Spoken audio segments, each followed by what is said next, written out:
টানা বৃষ্টি ও পাহাড়ি ঢলত জলাবদ্ধতা সৃষ্টি হয়ে আনোয়ারা উপজেলার বৈরাগ ইউনিয়নের নিচু ও পাহাড়ি এলাকায় এতে করিয়ে পানিবন্দী হয়ে হয় 100 পরিবার এবং ক্ষতিগ্রস্ত হয়ে ব্যাপক।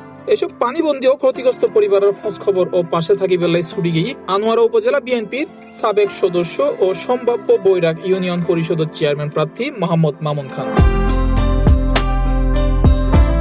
শনিবার পর্যন্ত দক্ষিণ জেলা বিএনপির সদস্য সচিব লায়ন মোহাম্মদ হেলাল উদ্দিনের নির্দেশে বৈরাগ ইউনিয়নের 7 নং ওয়ার্ড, মোহাম্মদপুর 4 ও 5 নং ওয়ার্ড, গোয়া পঞ্চক, বদলাপুর 1 নং ওয়ার্ডের 5 শতাধিক পরিবারগুলোর মাঝে খাবার বিতরণ করা হয়।